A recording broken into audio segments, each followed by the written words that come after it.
third one.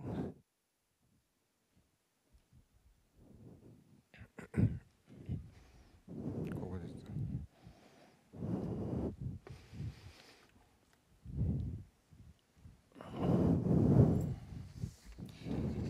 お待たせいたしました。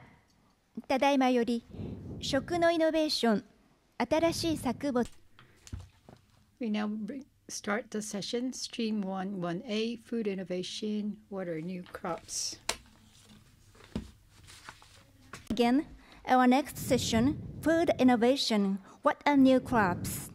Moderated by Professor Yuko Fujigaki. Professor Fujigaki, panelist, please. Okay. There are some chairs in front of this, so please enter and take seat. Okay. So welcome to this session. The name of this session is Food Innovation. What are new crops? My name is Yuko Fujigaki, and my major is STS, Science Technology Studies, or Science Technology and Society. And my major have a role to bridge science and society, or between scientists and public. Okay, first, I will ask 3 questions to 3 panelists. And after that, I will open this floor to the free discussion. The first question is, what is the scientific frontier of food innovation technology for developing new crops? New crops is becoming stronger and stronger, or more delicious, or some of the researchers are now developing muscle fish. The portion, muscle fish means that the portion that human can eat is much larger than the ordinary one. And we Japanese had seen such kind of muscle fish in the Japanese Broadcasting Corporation, NHK. We also learned the genetic modification, genome editing for making new crops. And there's also a traditional hybridization of food and also genetic modification. Okay, so for the first question, I would like to ask the opinion from the Professor Deisenhower first. Professor Deisenhower is a 1988 Nobel Prize winner in chemistry. Okay. Thank you. I first have to confess that I am not an expert in this field, so I answer from a position of very limited knowledge, and but I'm interested in photosynthesis, and so if you read the scientific literature, you cannot avoid reading about things like photosynthesis is, yes, the most important chemical reaction on the planet, but it seems far from perfect. In other words, it uses proteins that and biological catalysts, enzymes that have remarkable weaknesses, and especially, for example, in when they try to absorb carbon dioxide from the air. There's a whole class of plants, and most of them are the ones that we use for food that we can imagine would to work much better. And so I guess this is one of the hot areas where people try to make improvements. as far as I know, nothing has been achieved yet, and that is in part because this enzyme, this protein, is very complicated, and it requires a complicated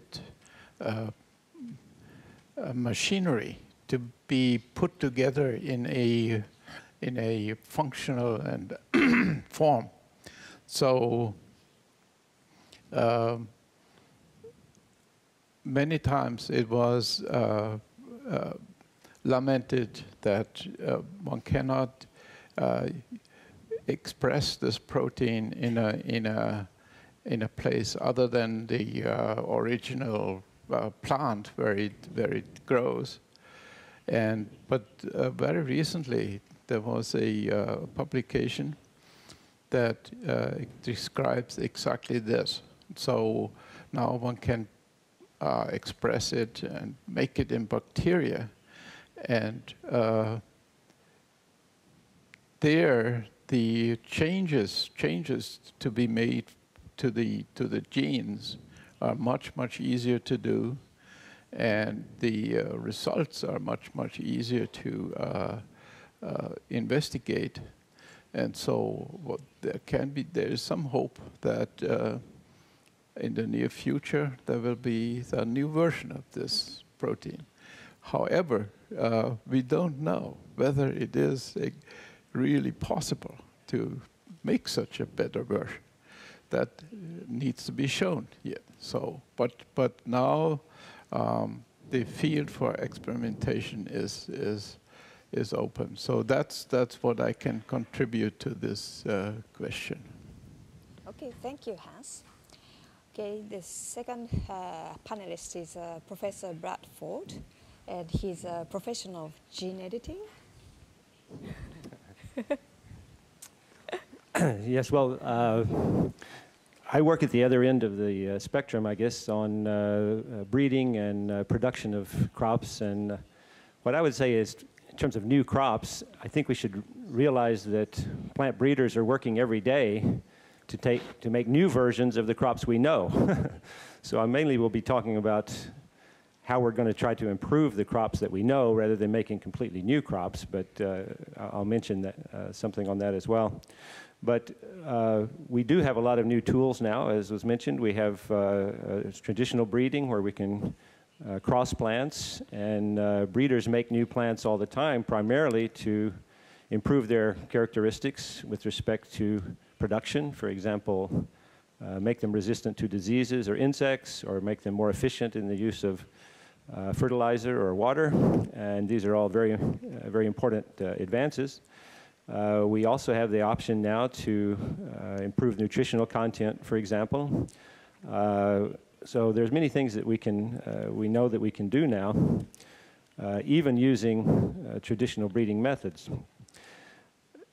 We also now have new technologies of genetic engineering, or as you mentioned, gene editing now, ways to directly either insert genes, or now it appears perhaps more efficiently to change them slightly so that they work a little better. And that really opens remarkable opportunities for us that we really need to think whether we want to forego those because of concerns about GMOs or whatever you want to call it. That is, this is really just breeding by another name. We've been modifying crops ever since we started domesticating them, and looking at the situation we heard about this morning with the population increase, the need to increase productivity, use fewer resources, be sustainable, and so on. I really think we need to be using all the tools that we can. And a very interesting combination with the panel this morning is that, or this afternoon, is that just last week there was a report that a certain protein that probably Dr. Deisenhofer knows, that's involved in the photosynthetic reaction itself, slightly changing the expression of just that one gene was potentially able to improve the water use efficiency of a crop by about 25%. That is, get more or less the same productivity using 25% water. still in experimental stage, but if that were possible, it'd be very difficult for us to suggest that we should just not do that. That is, it's too important to us. So I think it's a very exciting time. We have many new discoveries happening, and we have new ways to put those in effect. So I think it's a very exciting time for, at least for new crop biology. Okay, thanks. So the third panelist is Professor Itami. He's a chemist, and his major is synthesis chemistry. So thank you very much. First of all, I think I'm the most stranger among these panelists about this topic about the food science because, as she mentioned, I'm chemist, synthetic chemist. I like molecule. I like creating new molecules, so that's my major. But maybe the reason why I'm here is that I'm the director of the new institute at Nagoya University, merging synthetic chemistry and plant biology, focusing on molecules. So related with the new crops, I think one of the most dramatic way for creating new crops is hybridization between two different species. But usually, interspecies crossing do not occur because of lots of barrier, genome-based barrier. But in the long history of mankind, or like a life, after many trial and errors, sometimes by accident, these barriers has been overcome to create new crops. And we simply think that it'll be nice that if we can overcome this barrier in a programmable fashion and controlled fashion to create new species, whether or not we use or not. But this is not easy. As I mentioned, crossing between two different species do not occur. Now, understanding why is first things that we need to understand. And then second, after understanding, we can start controlling that if we want. So in our institute, some of our biologists have uncovered that interactions creating this interspecies specificity is a small molecule protein interactions. So that's like a lock and key. So lock and key is specific to species A, specific to species B. If we know these interactions, in principle, we can couple this A and B if we use chemistry. So that's what we're trying to do. Of course, this is, I think, is complementary to genome-based, genetic-based approaches, but I hope it will be a nice tool in the future. Yeah. Okay, thanks. As the scientific frontier of food innovation, Professor Eisenhower mentioned about the enzyme and protein level, and Professor Bradford mentioned about the gene level modification, and Professor Itami mentioned about the molecular level. Maybe many people wants to know the difference between, what is the difference between the traditional hybridization and genetic modification or gene editing. So maybe Kent can answer this question. Yes, I can try. Well, normally when we try to improve crops, as was mentioned, we do this by crossing. That is, plants cross and they mix their genes together, and then we look at the progeny from that and select the best ones. That's become actually much more efficient now because we actually can follow the actual DNA itself. That is, we used to have to wait until those plants grew up, and then we would measure them or score them for whatever properties. It took a long time, but now we can actually, once we cross them, genetics still requires very large populations. So you grow out 10,000 plants, but you can test them and you can identify those that inherited the pieces of DNA that you want. But that's still traditional breeding. It's just an efficient way to do traditional breeding. We also have what have been called transgenics or various terms, but basically it means if we know we have a gene that encodes a trait that we would like, we have ways to move that directly into a plant. So that's been used, for example, to create insect-resistant plants that don't require pesticides to protect them from insects. So that required moving a bacterial gene into the plant. We can spray the bacterial protein on the plant, or we can have the plant produce it itself, which is quite efficient.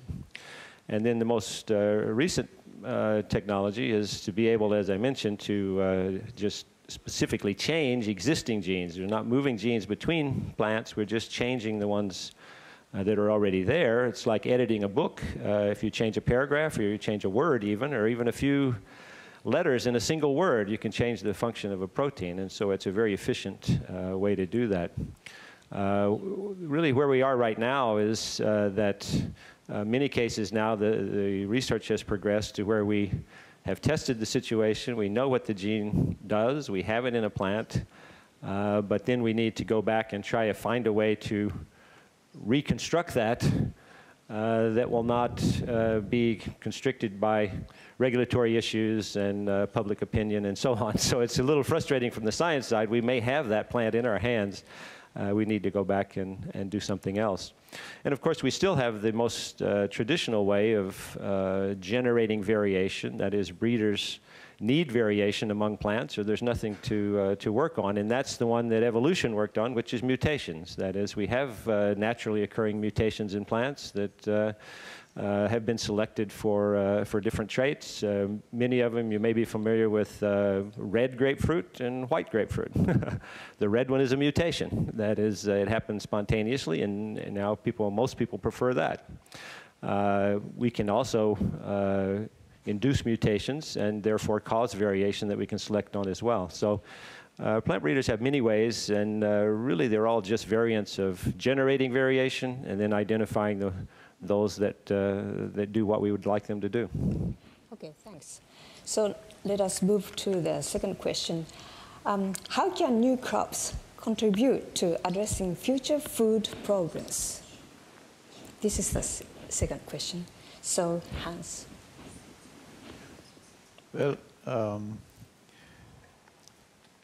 mean, the goal of new crops is to use the same area, the same amount of water to produce more food.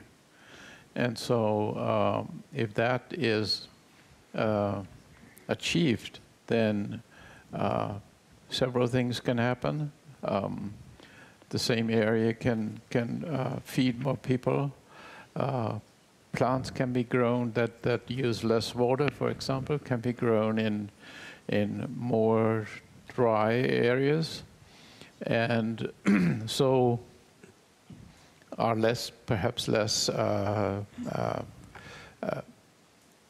susceptible to drying out, to drought conditions, etc. So the potential for growing food is increased, and then I think that is the main goal of every such project that we attempt to do, or not we, but people like you attempt to do. And I think it is a very, very important part of answering the question, can we feed 10 billion people? Okay, thanks. Kent? Yes, I think, as you mentioned, we have those goals. I'll just further mention that, as I said, we have the capacity now to perhaps increase the nutrient density of the foods. That is, we produce the same amount of food, but maybe it has higher nutrient content in it so that we get more value out of it. I guess what I would add to it is that, as was mentioned, if we can modify the ability of plants to grow in situations that are not perfect, this is going to be very important as we try to adapt to climate change. That is, we're already seeing that in certain parts of the world, the weather is not behaving as farmers expect. That is, there have always been very regular patterns, or at least one area tends to get to know the patterns of weather. Farmers know what season to plant, what season to harvest.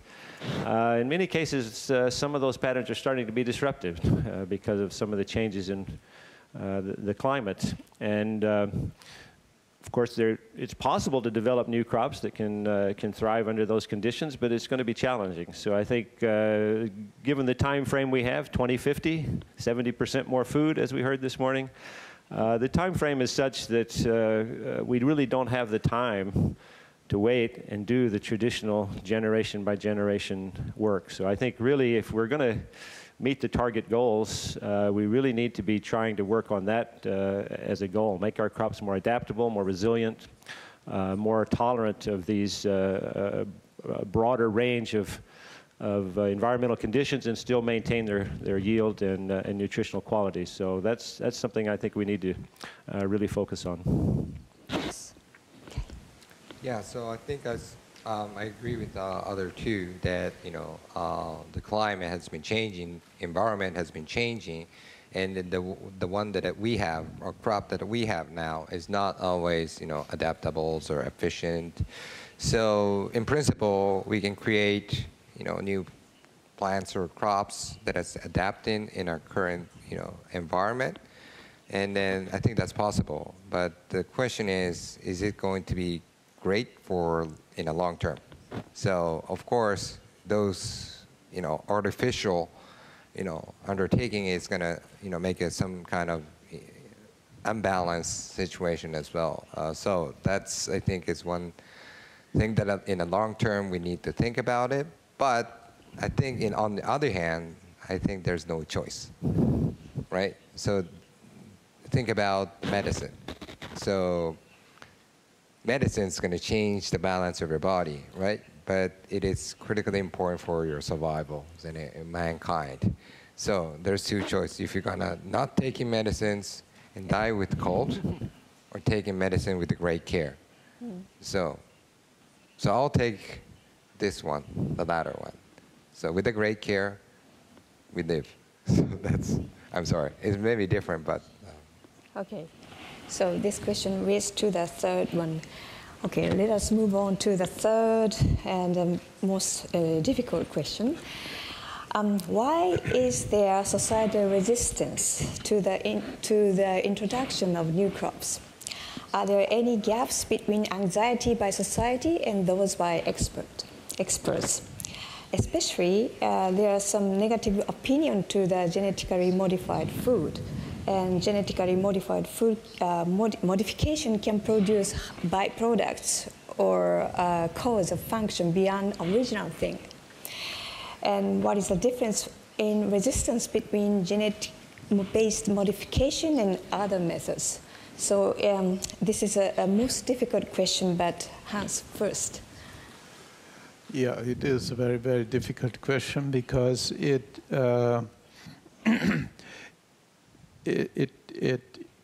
requires an answer to how the public that is not involved in these scientific works and in the attempts to breed new strains of crops, how this public is learning about these things. And I have the impression that in the past there have been some questionable behavior by let's say companies who apparently wanted to make, I mean, had their main priority in making money instead of telling people what they're doing. And so this may have to do with patent protection or intellectual property or whatever, but it is generating a whole set of conspiracy theories. And it seems that a lot of people are easily affected by conspiracy theories. And so when the main players in this field, when they are perceived as not telling the truth, or whether this is true or not, it's easy to generate a whole a movement of being against. And so I think that is the problem with GMO food. I recently signed a letter composed by Sir Rich Roberts, who is a great proponent of genetically modified plants in order to achieve, I mean, or to reach a full satisfaction of the need of humanity. And I think there is, from a scientific point of view, there is very little to oppose. But it is extremely hard to convince many people of this. Okay, thanks. And okay, Professor Bradford mentioned that there is a gap between scientific consensus and the public perception, and he can mention some of the causes. So, can please? Well, there's definitely a gap. There was a poll done in the U.S. recently that asked the question, do you think genetically engineered foods are safe? And 88% of the scientists said yes, and only about 35% of the public did. Oh. So that gap between scientists and public was even wider than the difference on climate change, for example. It's in fact the widest I think they've ever measured is on this particular issue. So certainly there is a wide gap there. I guess there are many issues. As my wife always says, food is different. We put it in our bodies. It's a very personal thing. So some things we might be willing to be a little more relaxed with. I think people have a very visceral reaction to food, but nonetheless, I think somehow there has sort of become this idea that scurrilous people are involved, that somehow there's been a loss of trust, and it's not really clear why. If you look at the crops that we have, every place that they're made available, about 90% of all farmers use them and continue to use them. So they're doing their job, and those most directly affected, the farmers, find them valuable and use them. Between there and the consumer is where we end up with major differences in opinion. I think part of it is that, again, it's food, and we tend to think of food as sort of in its natural state. But again, food production is a very complicated process from growing all the way through to showing up. We saw some of these examples this morning, I think. I work in the part of that where the people are breeding crops, making seed, providing those to farmers. And it's often said that, well, farmers, they should just save their own seed. Why do they have all these seed companies making seed for them? Why don't they just save their own seed? Well, my response to that is, why don't you make your iPhone on your kitchen table? Could you do that? It's very complicated. Making seed is that complicated, believe it or not. The breeding, production of seed, quality control, distribution, all these things are just as complicated as that technology. And so to suggest now that, that farmers are existing in a state of nature and can just pluck their seeds right off the plant is just simply not the case. I'm not sure how we restore that confidence, but I've worked very closely with those industries for 35 years now, and I have to say that whole industry itself works on trust. That is, if I the seedsman and I give my seeds to somebody to produce seeds for me, I'm trusting that they're going to give those back and that they're not going to just take them and counterfeit them and do things with them. The whole industry runs that way. And if you're not, if you don't have integrity, you don't really last very long in the seed business. So I can just say that I think you really, really, a disservice has been done to all of us, I think, by casting that segment of the agricultural industry as being somehow untrustworthy. But of course, I don't think it's only that. I think there's a general somewhat general loss of trust now, and I was really inspired to be here as part of this. I think the Nobel Prize organization, as was said this morning, is really about upholding the integrity of science, and I appreciate that, that you signed that letter of 100 Nobel Prize winners vouching for the safety of these modern techniques, so I appreciate that. Yeah, so I think the gap exists.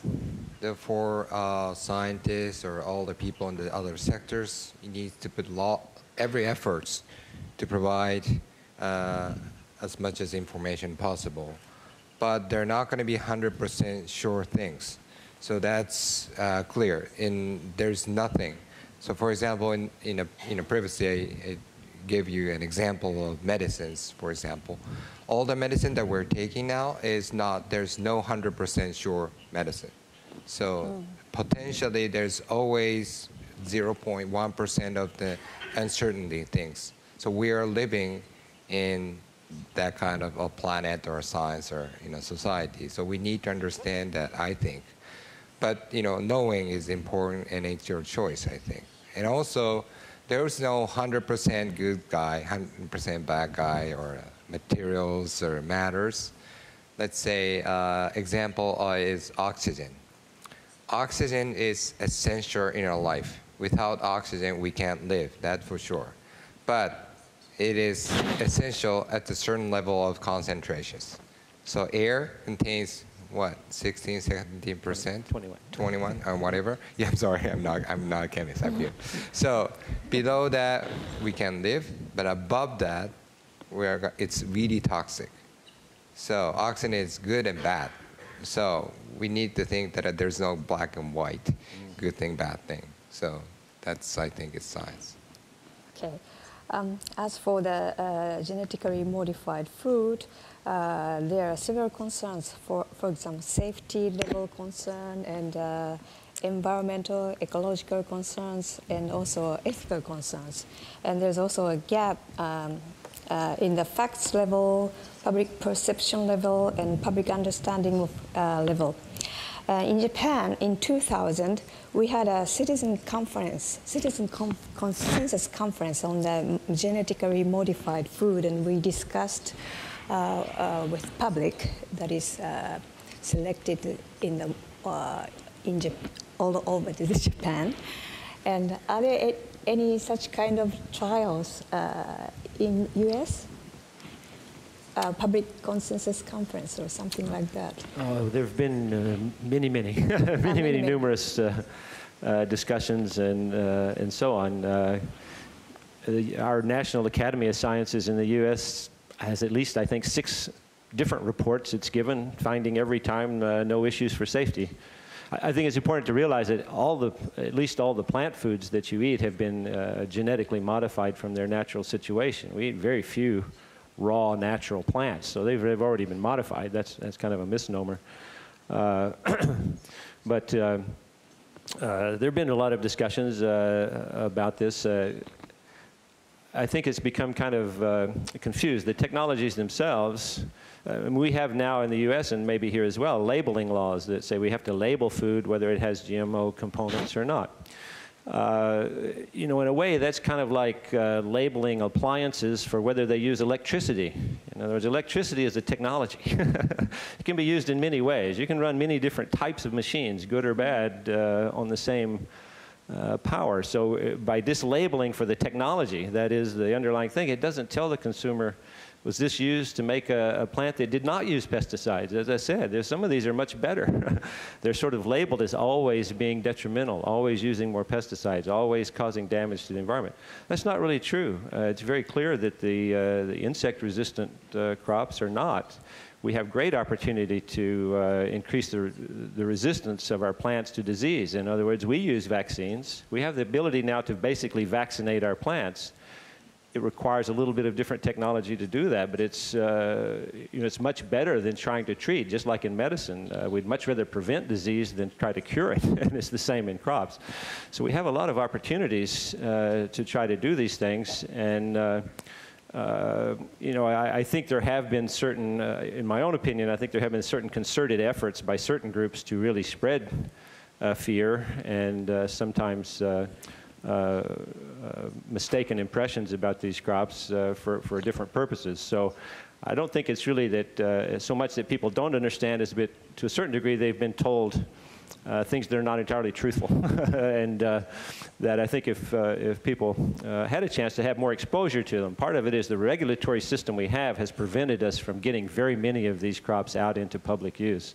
I think if it became a little more familiar and we had more options to fail as well, and they won't all work, but that's okay. If we would see these more often, we see the benefits, people would realize it's just another way of making crops. But when they're put off in a box and they're labeled, they become scary. I think I guess the analogy to me is that think about generic drugs that you can just buy at a drugstore versus prescription drugs. The higher the regulation, generally, the more dangerous they are.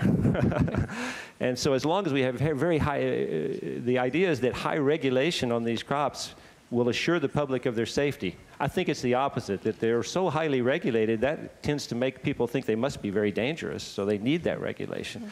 If we could lower that threshold, make them more common, I think people would realize it'd be more like generic drugs. Oh, I can take a couple of aspirins and I know how to control that. It's not really going to hurt me. So I think we need to have a little more familiarity. But isn't it that the reluctance to label is also inspiring some kind of suspicion that there is something to hide? So I would be in favor of labeling, because sure, you're right. I mean, it can only be a sort of a very, very general label, and has no information whatsoever what's actually happening. But there's also probably this danger that it convinces some people that yes, they don't want us to know. Yeah, I think you're absolutely right. I mean, it's perceived as a lack of transparency. So maybe we're in that situation. We'll find out, I think, in June of this year, a labeling law goes into effect in the U.S. I don't think it will change people's buying habits very much. Yeah. I don't think it will tell the consumer very much, because, as I say, it's a very generic thing. It doesn't really say what's there. I guess why I'm opposed to it is I don't really see it as I don't really see that you're hiding anything, because I don't think there's a threat there. And what it does create is now it's enacted in law a very strict definition of what is a GMO and what is not. Yeah. And the technology is going in a direction where that's a very blurred line now. So what we're going to have is a situation for a crop developer or a food developer with a very difficult ability. If there's something really a great thing to have, but it's just over the line now where I have to label it. It's going to be a very difficult decision, I think, and it may go either way. But I just feel like it is a barrier, but it probably won't change things very much. If it helps to get over this transparency barrier, maybe it'll be good. Okay. This program has a strong relation with the trust between science and society. And the cause of this gap is not only a deficit of knowledge, but also ethical and value aspects. Okay, there are 7 minutes left. So now I would like to invite audience to the free discussion. Are there any questions? Okay.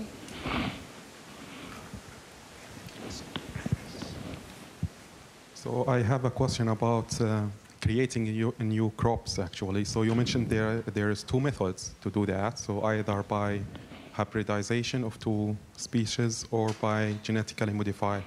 Does it also exist that the two methods involved in creating the new crops? And if it does, which one is like in the first step? Genetically modification and then hybridization, or the other way around?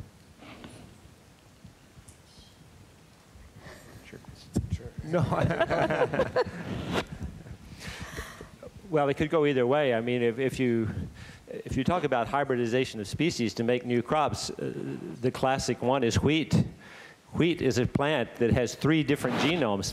2 different hybridization, cross-species hybridization events went together to make bread wheat that we're all very familiar with. So that's a historical event that happened after the domestication of wheat. We have 3 complete genomes.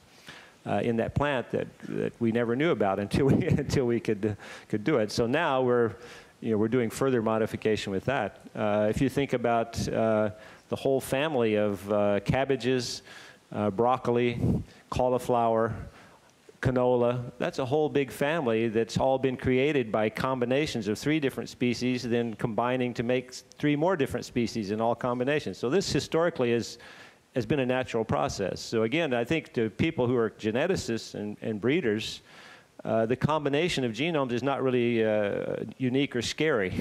And moving one gene is even less so, and editing a single base pair is even less so. So from the scientific side, it's not really seen as a big issue. But somehow when it was presented to the public, not understanding that history, I think, and not understanding that part of the problem, I think we saw this morning on a slide, the central dogma of DNA being sort of this fixed thing that transmitted absolutely faithfully generation to generation. We now know that's not true. That is, every generation mutations happen, every generation recombination happens. Every time we have a sexual generation, we have recombination of the genome. So I think we have to realize, yes, it transmits traits, but it also has a mechanism to generate variation. That's what evolution works on. That's why none of us look identical. So, I mean, this is a natural process as well. Okay, so over there, please.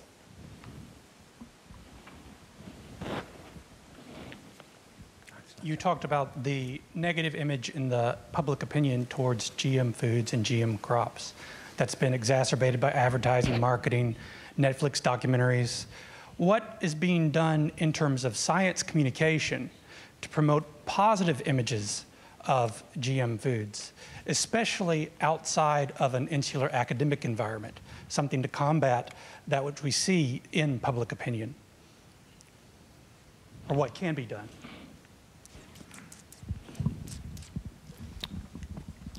You're looking at me again? I mean, I can answer. mentioned the letter composed by Rich Roberts, but I don't think that is exactly what the question was. Are we trying to inform the public enough? That is the question, and I.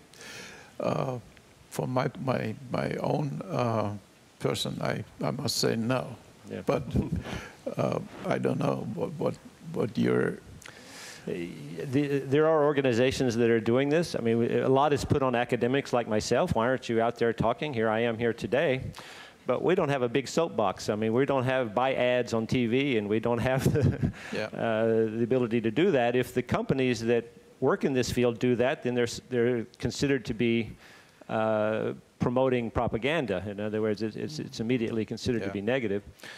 So it's kind of a bind. I don't really know. We have other NGO groups. We have groups like GMO Answers. We have groups like Genetic Literacy Project. There are those that are doing that, but they really don't get the breadth. But to answer your question, recently, last couple of weeks ago, we found in the U.S. that, in fact, there are groups that are purposely seeding our social media with negative comments simply to create dissent. And so, it's become, I think, because of the wide disparity of social opinion, it's become just a target to try to fuel more and more of that. I don't really know.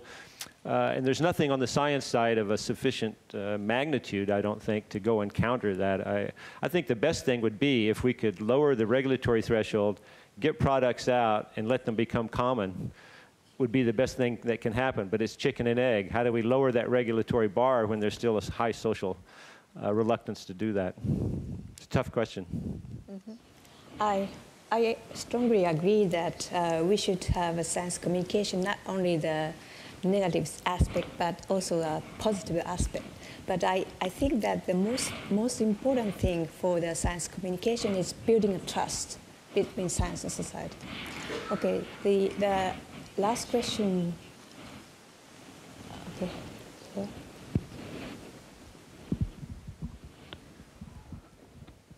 Okay, sorry, my question is not a serious question.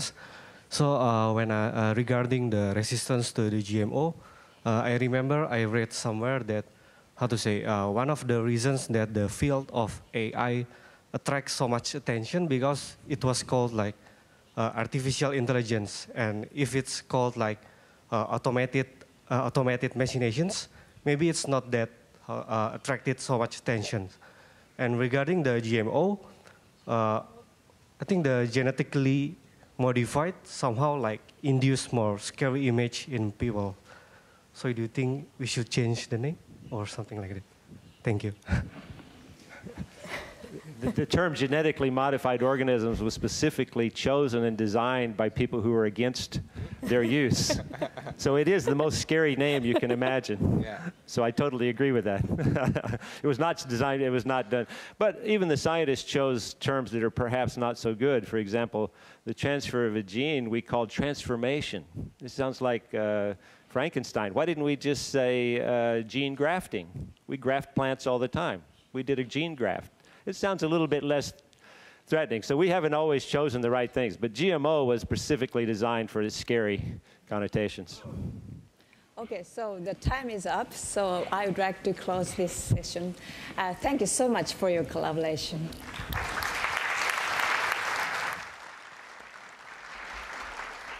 Thank you very much. それではただいまより15分間の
皆様、ご着席をお願いいたします。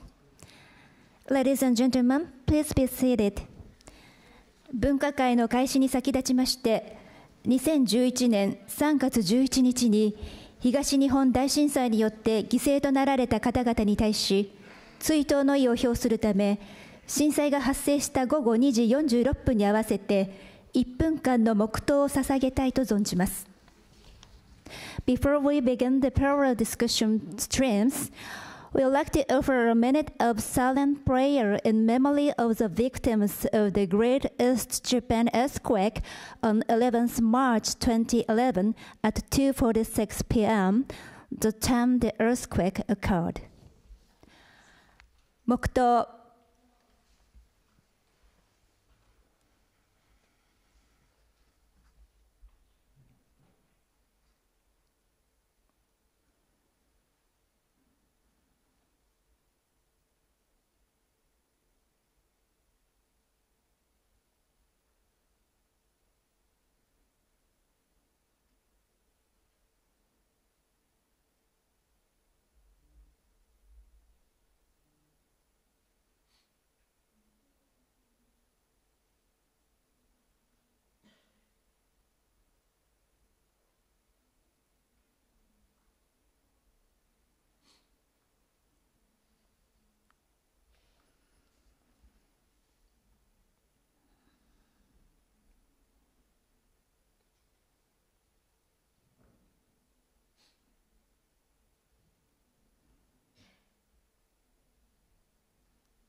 黙祷終わります。This concludes our moment of silence.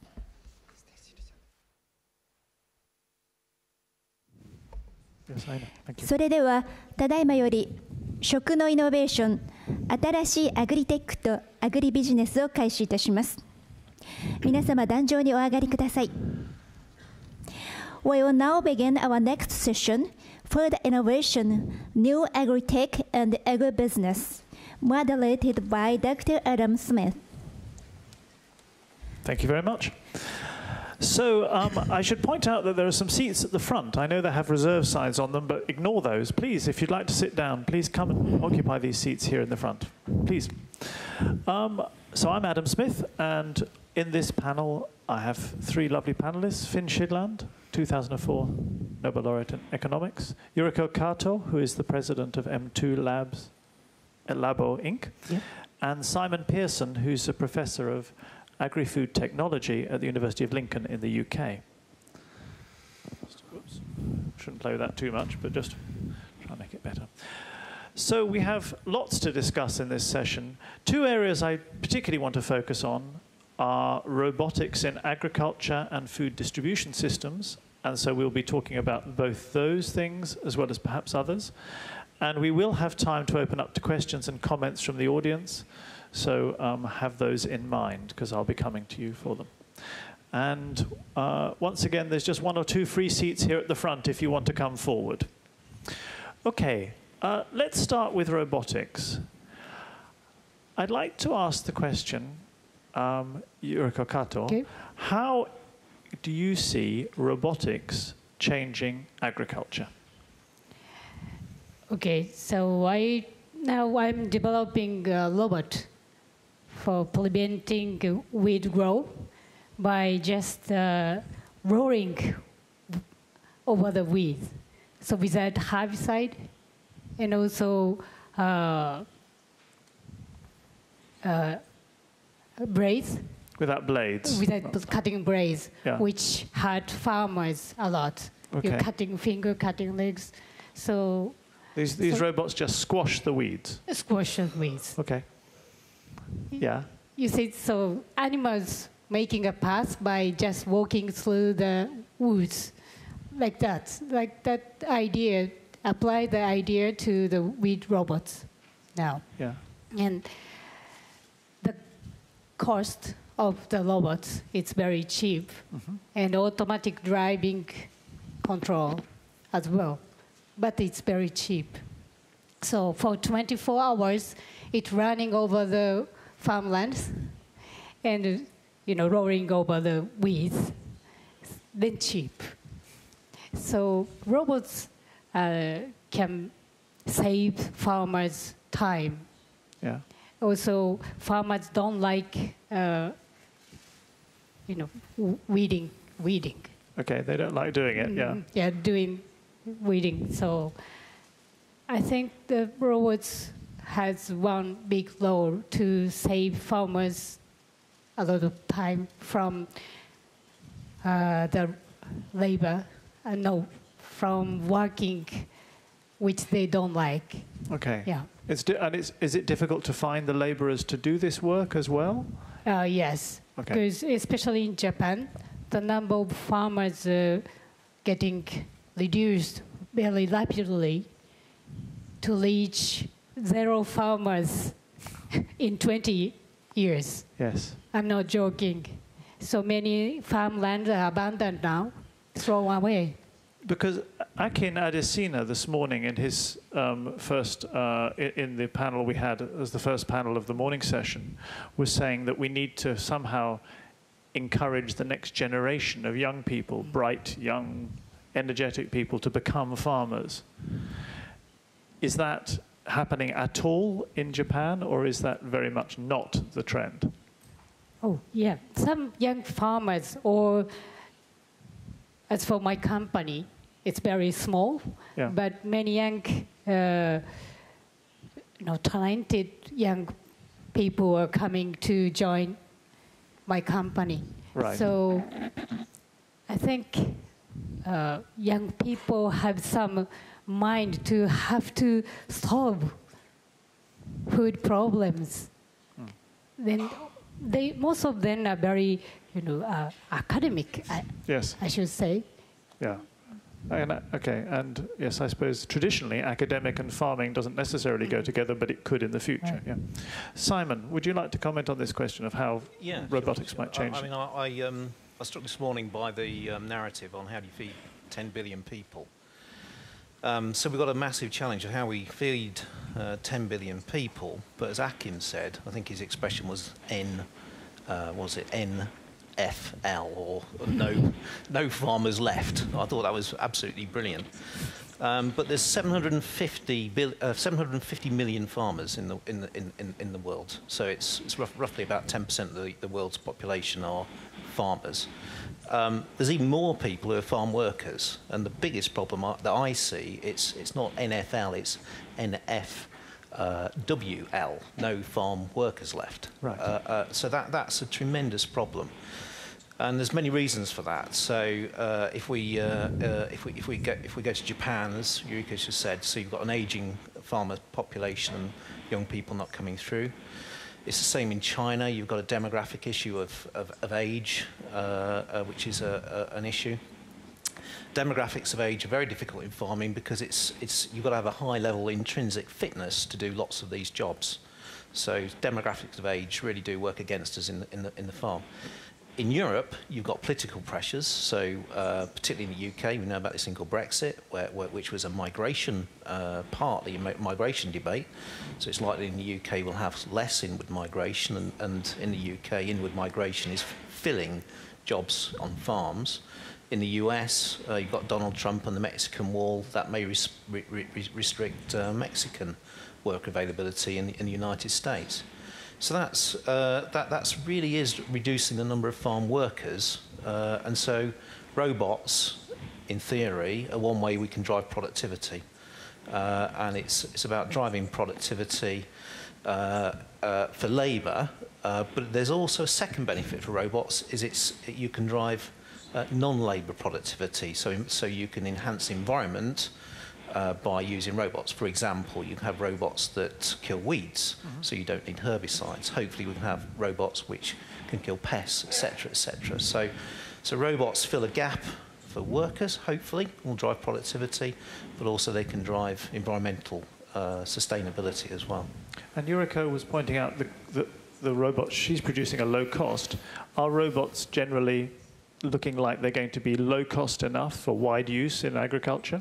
At the moment, it's a very new field. So agriculture robotics as a field is probably no older than 5 years old. So it's very, very new. So we're at a research stage. So most robots are very expensive because there's lots of research going into develop these robots. But we really want to get in a situation where we get these robots, the cost of these robots really down to below $1,000, I think, perhaps even lower. Then I see real mass application of robots, and I don't see mass application of robots just in sort of what I call advanced Western economies, but also probably in emerging economies or developing economies, such as Africa. Yeah, I mean, because Akin was talking about the greening of Africa and making use of all this savanna land, etc., that is potentially agricultural land.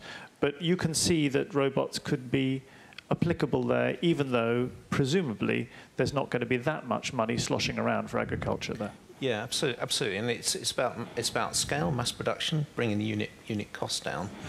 But if you look at Africa, Africa's a wonderful example of where we've seen new technology bypassing old technology. So I think there's a great example in Kenya. They have a banking system which is probably more advanced than most Western banking systems.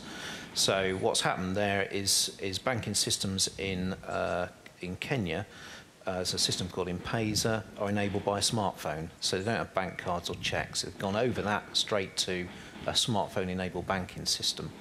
If you look at their agriculture system, they don't have many tractors, because tractors are high mass, they're very expensive, they're difficult to maintain, and they need diesel. So there's no reason why lightweight robots can't step over tractors and be the main functional unit for agricultural production in Africa. Now, if you think of if you think of many of these smallholders, what are they doing? They're just simply lifting mass. So it's not too difficult. They're just lifting heavy weights. It's a horrible job. It's tiresome, and you can't be very productive when you're just moving mass. So lightweight robots, to replace that, to enable people to move mass, are a good solution, particularly if they're very low cost. The other great advantage is they're electric. So you bypass diesel if you charge them up with solar PV. So there might be a way that robots can transform agricultural production in Africa. We've not got there yet, but that's the sort of thing that people are thinking of, and we need to start to think about that, and we need to think about how we make this technology incredibly low cost, and it's possible. Right. Can I just touch on the labour issue? Because there's been an assumption here that either there's going to be no farm workers, or farm work is basically drudgery and something that we want to get people out of. Is that absolutely accepted? Is it just the case that everybody's happy to see the farm labour force wiped away? I look to you as an economist, Finn, also to address that issue, but it's open for grabs. Would you like to speak on that? Would you like Simon to speak first? That sort of issue comes up often these days. Yes. And if you know economic history, you will know that it's come up for 200 years, and it never turned out to be a long-run issue. And I see no reason why it will turn out to be a long-run issue this time. I think the benefits of reducing costs of farming much more than outweigh whatever disadvantages someone might see in the long run.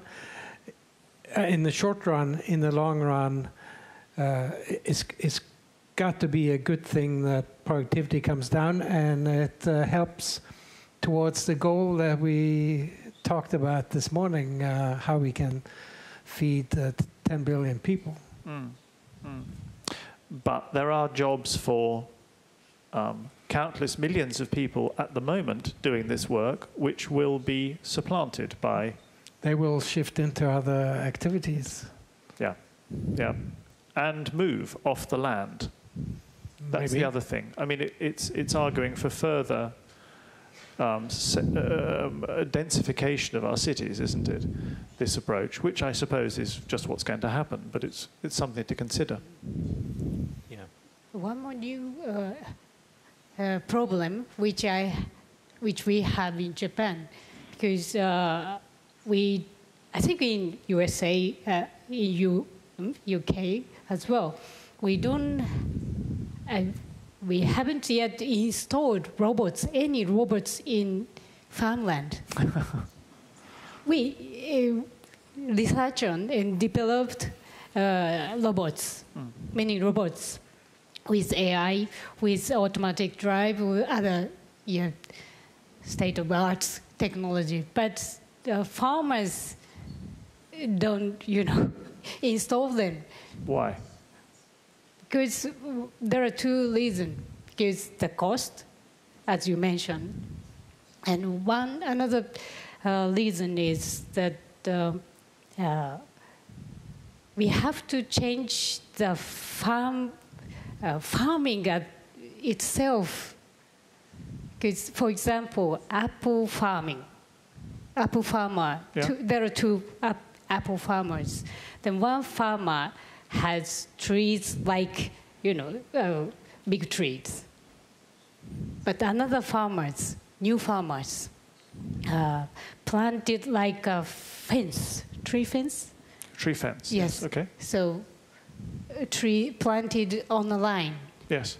Like grapes. Yes. Right? So the labor productivity is 1/5 we found.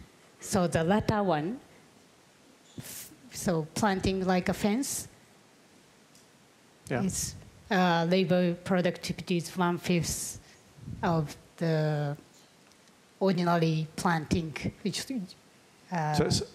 it's far more efficient to plant, is it? Yes. Yes. Okay. So we have to develop robots as well, but we have to change how to grow plants to suit to robots. Okay. So there needs to be. Sorry. So this is where I have a little bit of experience. From the age of 8 till I got my driver's license, I worked on my uncle's farm. You and Akin may be the only farmers here. So for my uncle, having me help him was quite important because he was not married, they had no children. But all the other farms had maybe 7 to 10 children who would keep being the workers largely on the farm. These days, when they have tractors and everything, technological change has taken place. Population growth has been reduced, at least in the farming sector. Okay. So, yes. Now, in Norway, I've seen statistics for this, and with more robots, presumably, or technological change, probably one effect would be less immigration. So I've seen the figures for Norway is a quite homogeneous country, 5 million people, and only maybe 10% immigrants. I've seen the list in terms of which countries supply the most immigrants, and they would be countries like Poland and other East European countries. The statistics suggest that they work largely in the farming sector, and not entirely, but that's much of the demand for them comes from that sector, and so I don't know how one would feel about that, but presumably that would be a reason why there would be less people moving in from other countries. We have no problem with that, of course, but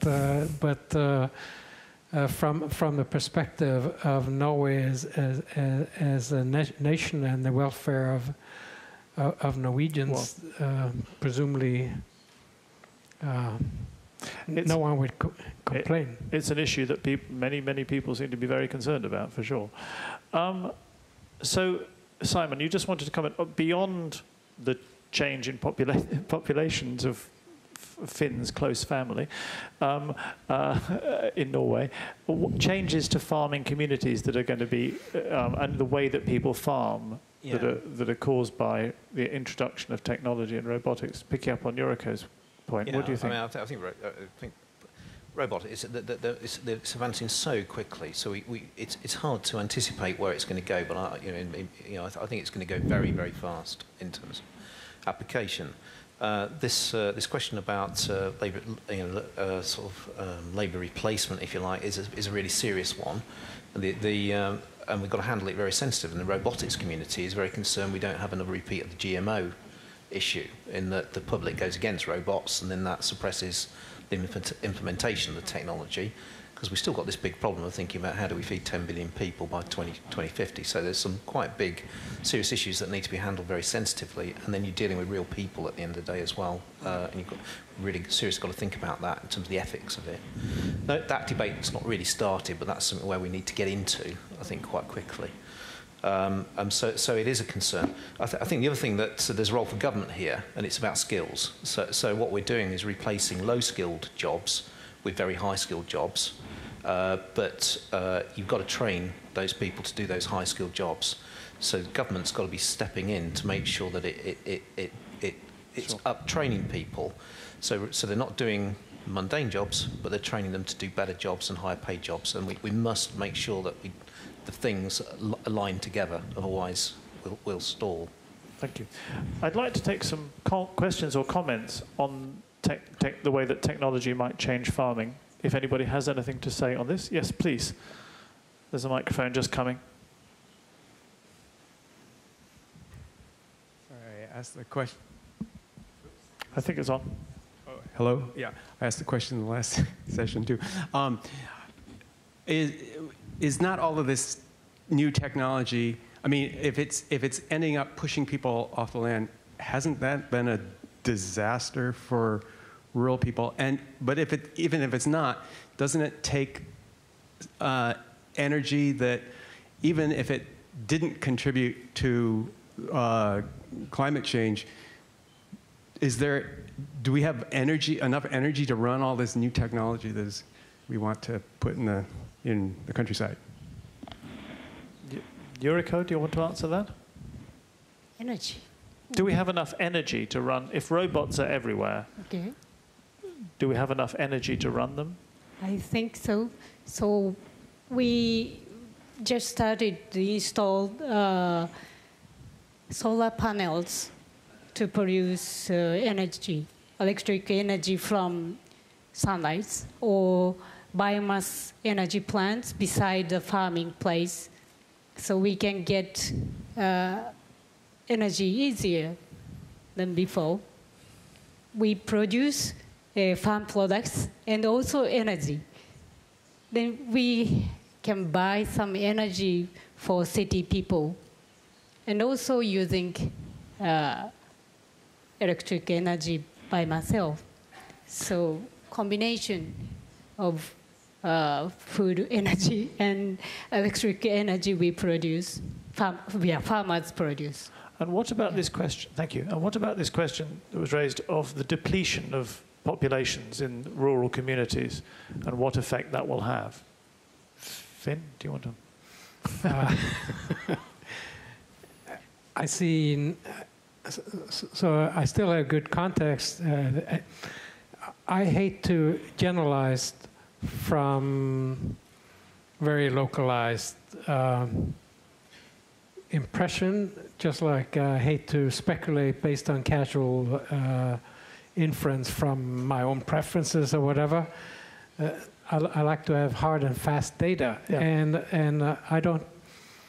I'm not aware of any data that suggests that there are some areas of Norway where they complain about people moving out of the neighborhood, but at the same time, these days I have the impression that farmers are doing quite well, in the sense that they have more time off. They used to be they could never take vacation and so on. Now they can, because of saving labor in other ways. Their standard of living, in some sense, has risen, and that's got to be a good thing.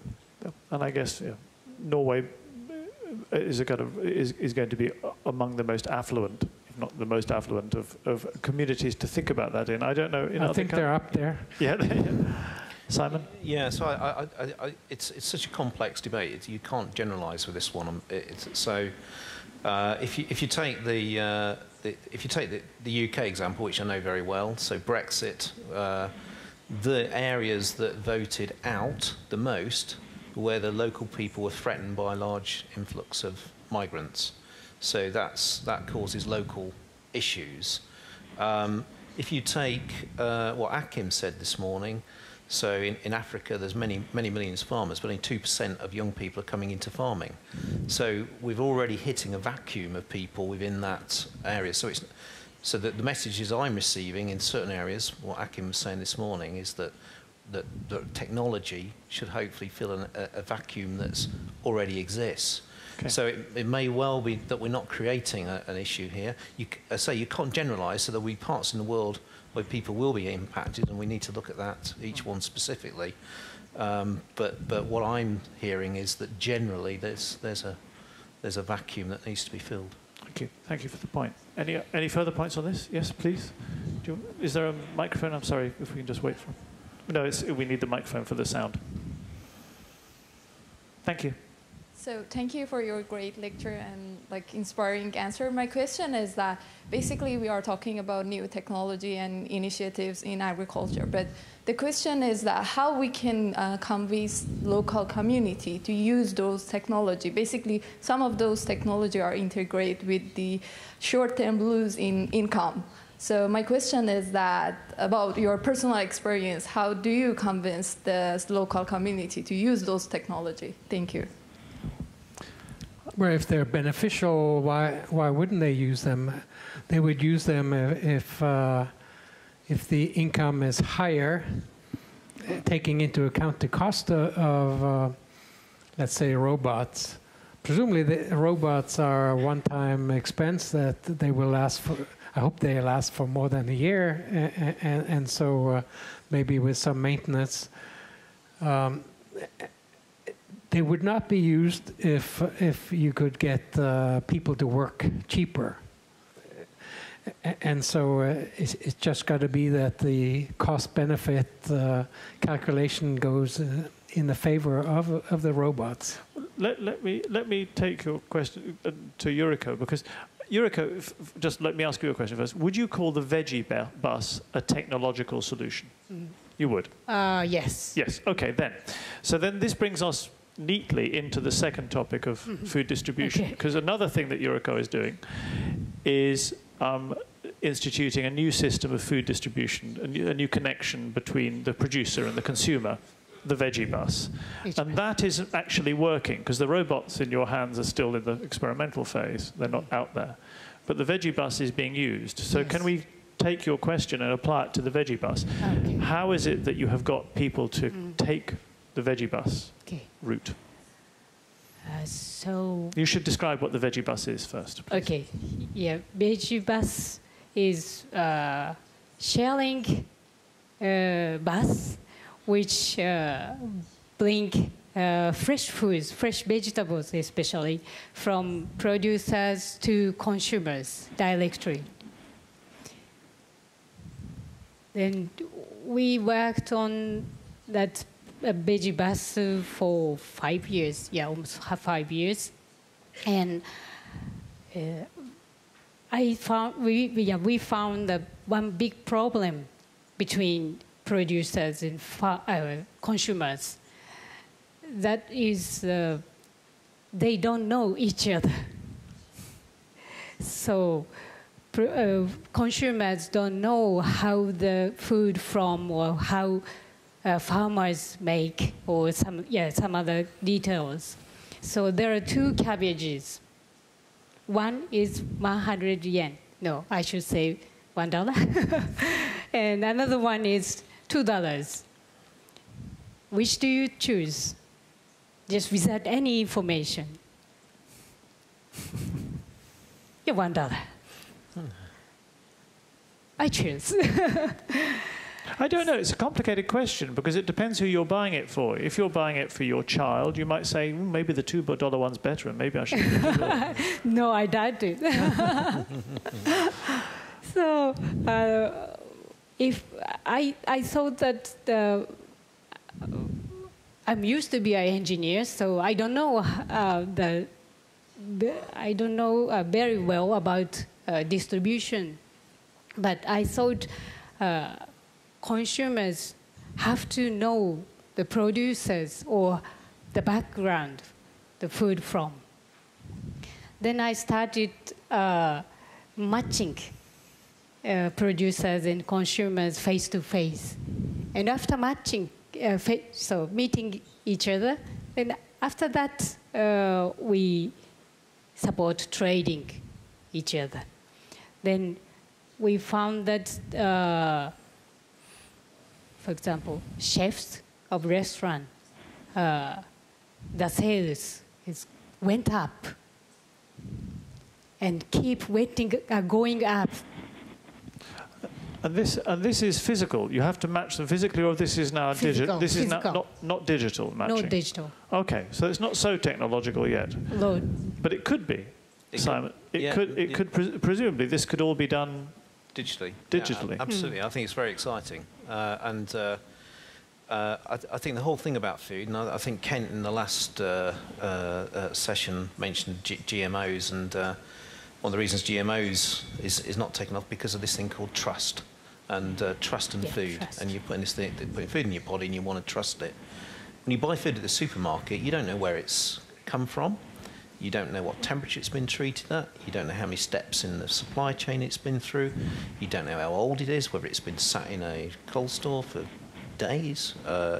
You don't know if the water's been clean when it's been washed.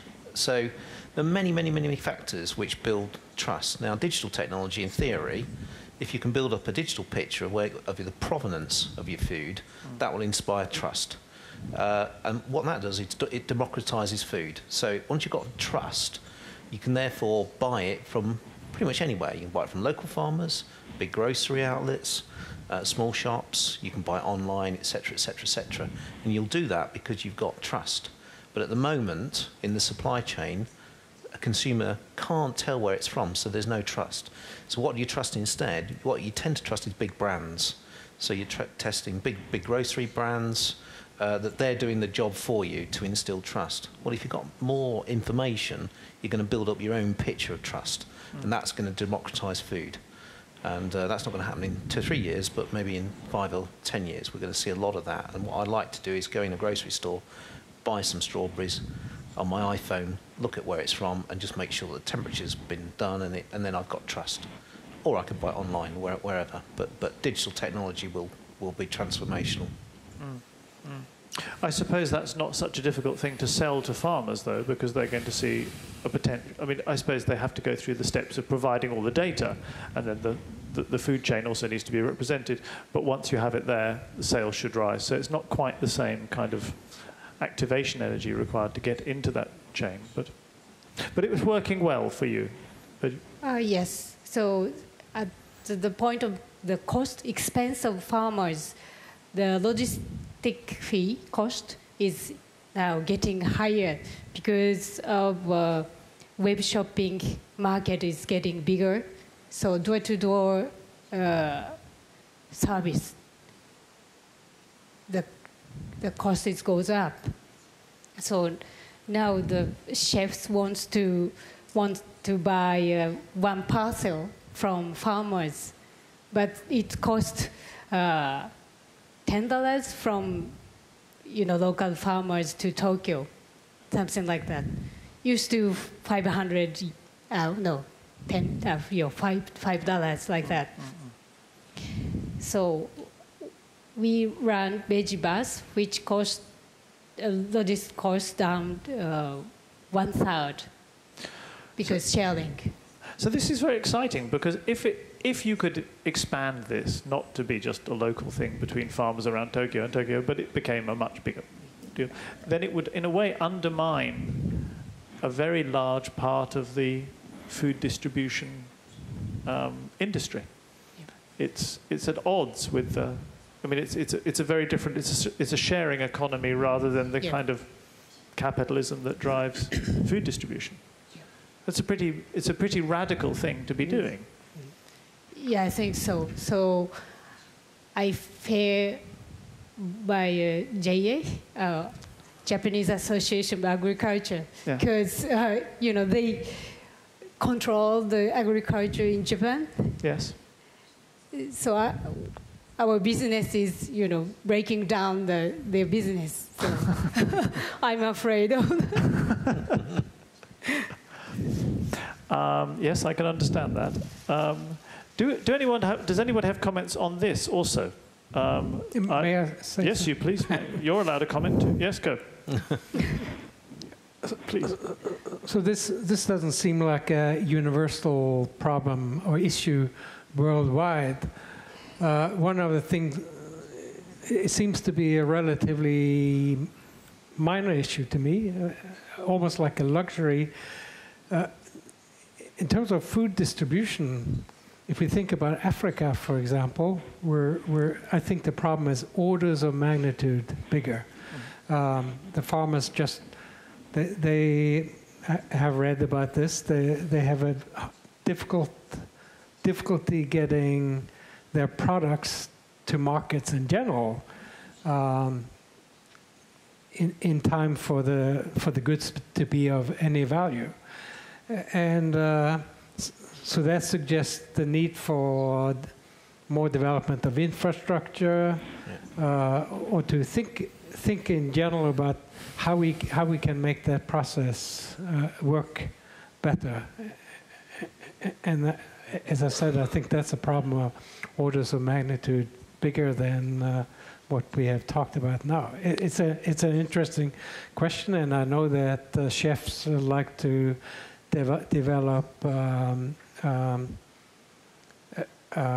connection with a particular supplier and so on, and that makes sense. But what an expensive restaurant does is in some sense a luxury thing, compared to this worldwide problem of. No, and absolutely, I see the problem, and I also don't see the connection between the local and the global. But maybe there is a connection. I mean, Simon, from your perspective, can you see how this could roll out? Well, I think I agree. It's all about infrastructure. But we've got this crazy situation in the world where it depends whose figures you take, but 25% of food, maybe 30% of food that we grow is wasted. It's a crazy situation, and a large part of it is it's infrastructure. And most of the times we know how to deal with these problems, so we don't need new science for this. We just need good application and good infrastructure to do things well that we know. And we're absolutely failing in failing to provide that infrastructure for those to deal with that problem. Comments, please. Yes, thank you.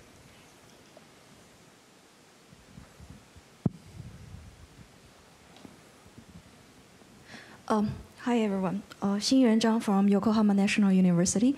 I'm actually working on food economy on both Japan and China, and listening about how to connect producers with consumers, actually talking about global food value chain. Have you ever had any experience to connect farmers, Japanese producers with international consumers? And I want to ask a simple question to the panelists: if how many years do you see of the robot technology using in agriculture in Japan or in developing countries would be cheaper and easier enough to spill over to developing countries? Thank you. Okay.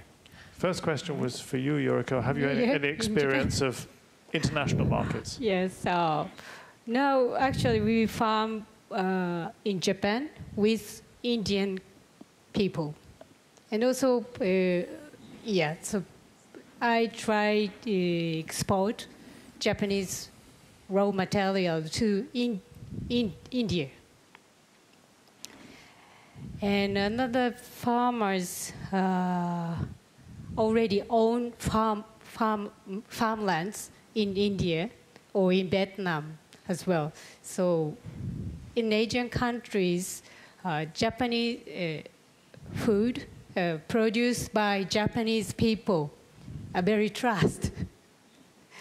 It's a brand, a kind of brand.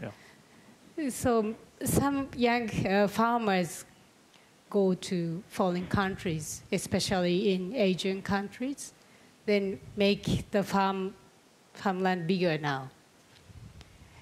And also another question, the robots. When robots installed when robots in Japan, we'll see. I think in Japan in 5 years. Okay. Yeah.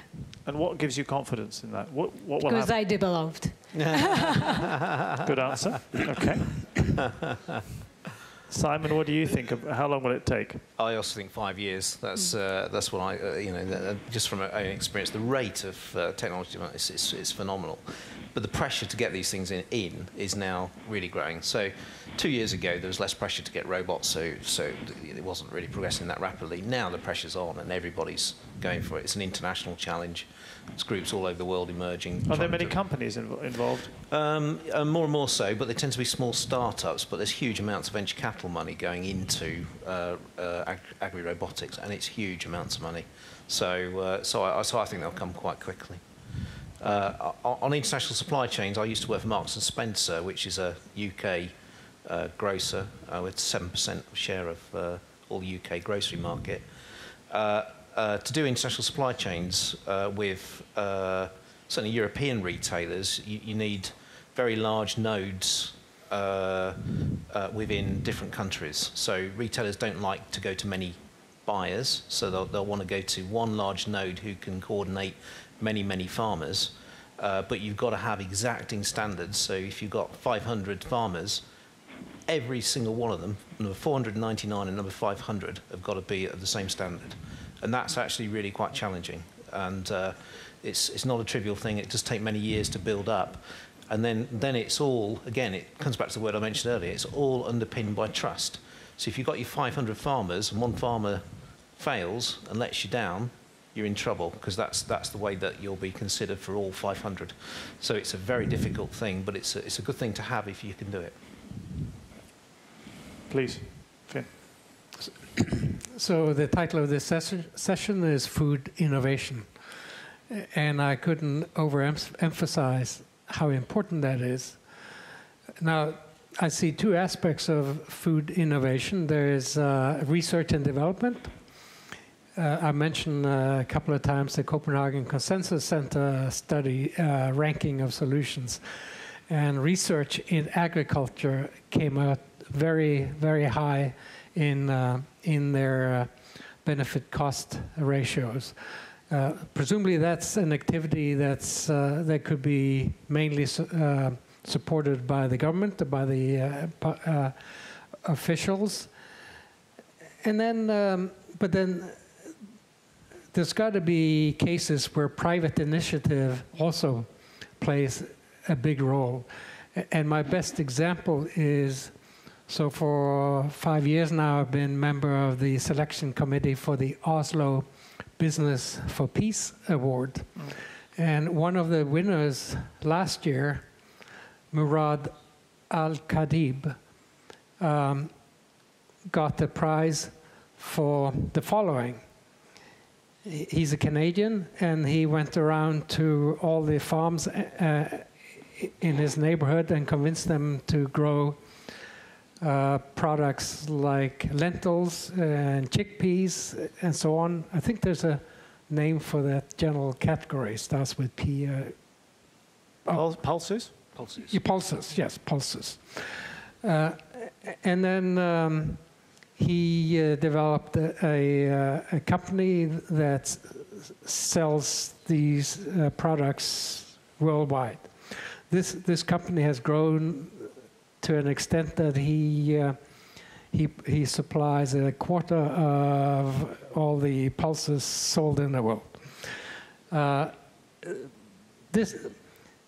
Pulses have the advantage that they're climate friendly. They use little water in the production, and they're protein rich, and so there are many advantages of what he has done, and so that was why he got that prize.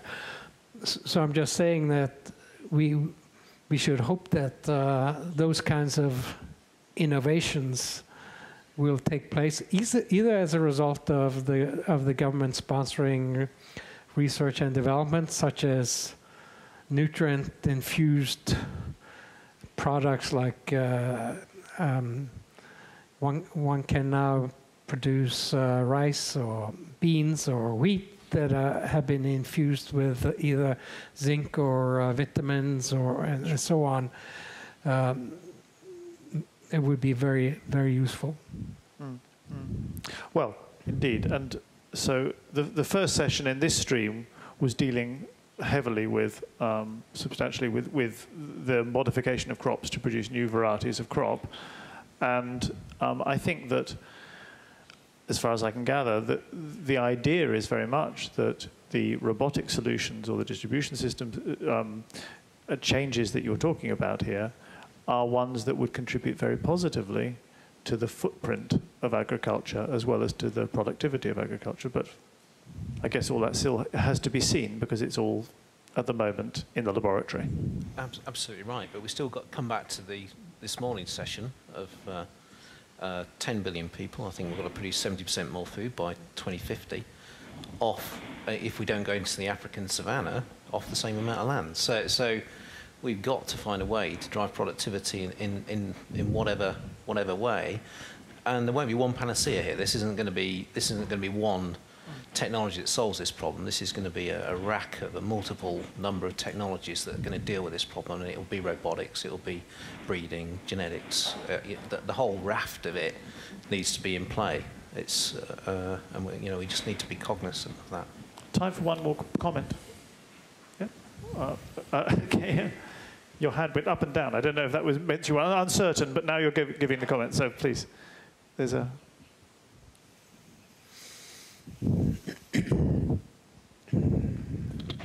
Good afternoon to all. My name is Ankita and I'm from University of Tokyo. Actually, I have a question. I wanted to ask, in the case of solving or developing food innovation, how far is the scope of urban planning? People growing their own food. It's a very good question. So, Simon, would you like to have a go at that? So, urban agriculture. Urban agriculture. I think it's absolutely crucial. I think we've all got to be engaged in it, and particularly in developing countries where we look at some of these mega cities, these cities of more than 20 million plus people. There's a huge logistics problem of getting food into these cities, and there's and feeding those expanding populations. So I think the more people in urban areas participate in food, that's a good thing. It also makes people understand the benefits and the difficulties in producing food. So that's a good thing. And then even in developed countries, I like the idea of urban agriculture because it also helps urban renewal.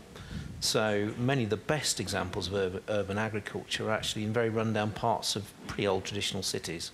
So one of the biggest vertical farms in the world is in Newark, New Jersey, and it's in a fairly rundown area of Newark, New Jersey. But what it's done, it's creating urban regeneration in very difficult areas. So yes, for urban regeneration, yes, for producing food, yes, for engaging people in food, yes, for dealing with logistics problems. It won't solve all the problems, it'll only be a small fraction of it, but I think it's a good thing. Are there many places where land is cheap enough that it can be justified? No, but the example in Newark, there are other reasons to regenerate those areas. So there's lots of grant money has come in behind those projects because of the need to renew those difficult, some pretty difficult areas in those cities. So it's partly supported by the local governments. Yeah, exactly. Exactly. Okay, we are running short of time. So just to close, can you tell me what your most far-sighted innovative technology in agriculture might be? What's your dream robot, Yuriko? What would it do? Oh. Not just weeding by crushing them, but something more. Yeah, my dream that your farmers are very free from very roaded work. So heavy work. Heavy work. They're free from. Okay. Yes. They're free from heavy work. You're carrying robots, Simon, or something more than that? What do you think? No, mine's. I'm sorry to be really boring, but it's a $200 robot which can carry weights in Africa to help smallholders in Africa. It'll transform millions of lives. Okay, and how long, honestly, is it till you can have that $200 robot carrying weights round here, just for demonstration purposes for us? Oh, we could demonstrate it now. Okay. But not at $200. So, but presumably it's competition that will drive the cost down. I mean, you could just work on driving the cost down, but presumably you need lots of people to enter the sector and start selling the things to bring it down. Correct, yeah. So when will that happen?